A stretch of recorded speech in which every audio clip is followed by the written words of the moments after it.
سب کو حرام چیزوں سے بچنا چاہیے، لیکن اگر حرام کام کرتے ہوئے کسی کو آپ نے دیکھ لیا، شریعت نے کیا کہا؟ عیب پر پردہ ڈالو. کیا ہوگا اس سے؟ اللہ تعالیٰ تمہارے عیوب پر دنیا اور آخرت میں پردہ ڈالے گا. کوئی ہے جو عیب سے خالی ہے؟ کوئی ہے جو کہے ہمارے پاس ایک مسجد میں ایسے امام صاحب ہے یا ہمارے محلے میں ایسے بزرگ ہیں ایک گناہ بھی نہیں کیے؟ وہ اللہ والے بولنا صحیح، دیندار بولنا صحیح، متقی بولنا. وہاں بھی وَمَا نُزَكِّي عَلَى اللَّهِ أَحَدًا کا لفظ آیا ہے کہ ہم تزکیہ نہیں کریں گے، ہم کو یہ معلوم کہ یہ اچھے ہیں، اللہ بہتر جانتا ہے.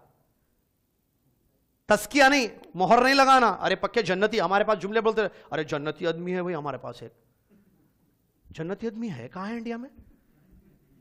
جنتی آدمی؟ ارے ہمارے پاس ایک دوزخی آدمی ہے معلوم. دوزخ کیسا بول دیے بھائی آپ؟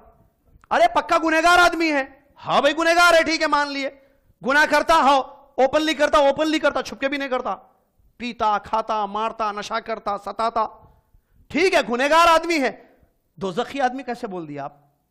اب کتاب توحید میں ایک حدیث نقل کی شیخ الاسلام محمد بن عبد الوہاب رحمۃ اللہ علیہ نے.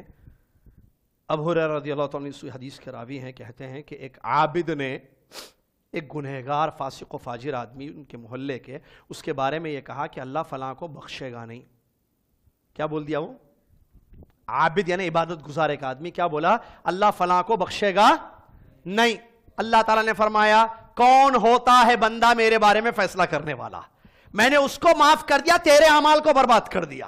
ابو ہریرہ رضی اللہ تعالیٰ عنہ فرماتے ہیں لقد قال کلمۃ افسدت دنیا وآخرتہ، اس نے ایک بات ایسی کہہ دی، اس عبادت گزار آدمی نے اس گنہگار آدمی کے بارے میں ایک بات ایسی کہہ دی کہ جس سے اس کی دنیا اور آخرت برباد ہو گئی.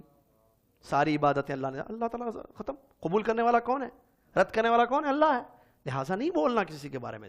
عیب معلوم ہو گیا تو ستر پوشی کرو، چھپاؤ اس عیب کو. اگر آپ ان کی اصلاح کرنا چاہتے ہیں تو اکیلے میں بولو. الدین النصیحہ، دین خیرخواہی کا نام ہے. آپ ایسے بولو کہ ان کو لگے کہ آپ ان کے ناصح ہیں.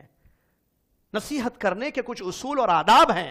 اگر پھیلاؤ گے، شریعت نے ستر پوشی کرنے کا حکم کیوں دیا؟ عزتوں کا تحفظ ہوگا، عزتیں محفوظ رہیں گی لوگوں کی. اگر پھیلائیں گے دنیا میں تو عزتیں اچھالی جائیں گی، اس سے برائیاں جنم لیں گی. وہ آدمی اور گناہ کرے گا.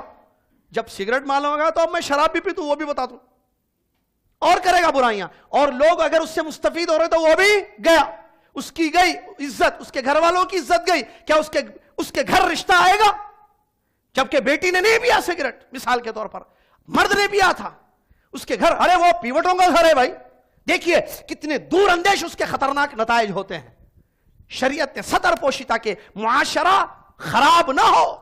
اگر ستر نہیں ہوگی، عیوب کو ٹٹولا جائے گا، عیوب پھیلائے جائیں گے تو معاشرہ تباہ ہو جائے گا پورا. کون بچے گا پھر؟